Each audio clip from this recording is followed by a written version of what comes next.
വിലക്കുകൾ ലംഘിച്ച കോൺഗ്രസിനുള്ളിൽ group പോര് മുന്നേറുന്നു. KSU സമരത്തിൽ പോലും സതീശപക്ഷവും കെ.സി പക്ഷവും ഗ്രൂപ്പ് തിരിഞ്ഞ് പ്രതിഷേധ പരിപാടികൾ നടത്തുന്നു. ചേരി തിരിഞ്ഞുള്ള നേതാക്കന്മാരുടെ ശക്തി പ്രകടനത്തിലും പ്രതിച്ഛായ മത്സരത്തിലും കടുത്ത അതൃപ്തിയിലാണ് ഹൈക്കമാൻഡ്. പരസ്യ പ്രസ്താവനകൾക്കെതിരെയും സോഷ്യൽ മീഡിയ പോരാട്ടത്തിനെതിരെയും ഹൈക്കമാൻഡും കെ.പി.സി.സിയും നിരന്തരം വിലക്ക് ഏർപ്പെടുത്തിയിട്ടും ചേരിപ്പോര് അവസാനിക്കുന്നില്ല. ഏറ്റവും ഒടുവിൽ പ്രതിഷേധ സമരങ്ങളിൽ പോലും അനുയായികൾ ചേരിതിരിഞ്ഞ് വ്യത്യസ്ത സമരങ്ങളുമായി രംഗത്ത് വരുന്നതും കാണുകയാണ്. നിതിൻ രാജിന്റെ മരണത്തിൽ മലപ്പുറത്ത് വി.ഡി. സതീശൻ അനുകൂലികളും കെ.സി. വേണുഗോപാൽ അനുകൂലികളും ഒരേ സമയം പരിപാടി സംഘടിപ്പിക്കുന്ന സാഹചര്യമുണ്ടായി. നേതാക്കന്മാരെ പുകഴ്ത്തി അനുഭാവികൾ രംഗത്ത് വരുന്നതും ഡോക്യുമെന്ററികളും വീഡിയോകളും പുറത്തിറക്കുന്നതും സജീവമായി തുടരുന്നു.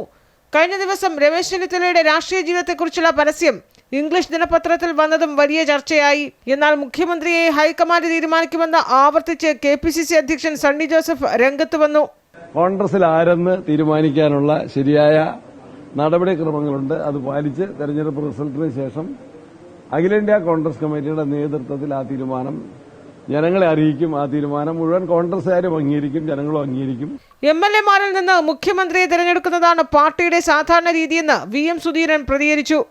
സ്വാഭാവികമായി ഏതൊക്കെ രീതിയിലാണോ കോൺഗ്രസ് നേതൃത്വം കഴിഞ്ഞ കാലങ്ങളിൽ ഈ കാര്യങ്ങൾ കൈകാര്യം ചെയ്യുന്നത്, ആ രീതിയിൽ തന്നെ മുന്നോട്ട് പോകും. അത് കോൺഗ്രസിന് ഒരു പുതുമയുള്ള കാര്യമല്ല.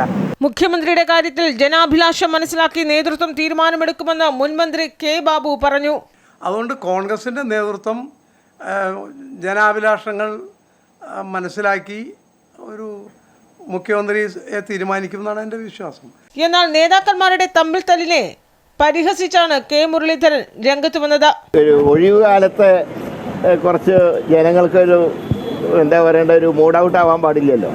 പ്രത്യേകിച്ച് തൃശ്ശൂർ പൂരത്തിന് ഇത്തവണ വെടിക്കെട്ടും ഉണ്ടായില്ല. അപ്പോൾ സ്വാഭാവികമായിട്ട് അല്പം ചില വെടിക്കെട്ട് ഉണ്ടായിക്കോട്ടെ എന്ന് വെച്ചായിരിക്കും. പക്ഷെ അതൊന്നും പരിധി വിടില്ല. തിരഞ്ഞെടുപ്പ് ഫലം വരുമ്പോൾ മികച്ച ഭൂരിപക്ഷത്തോടെ UDF അധികാരത്തിൽ വരുമെന്ന തികഞ്ഞ ആത്മവിശ്വാസത്തിൽ തന്നെയാണ് നേതാക്കൾ.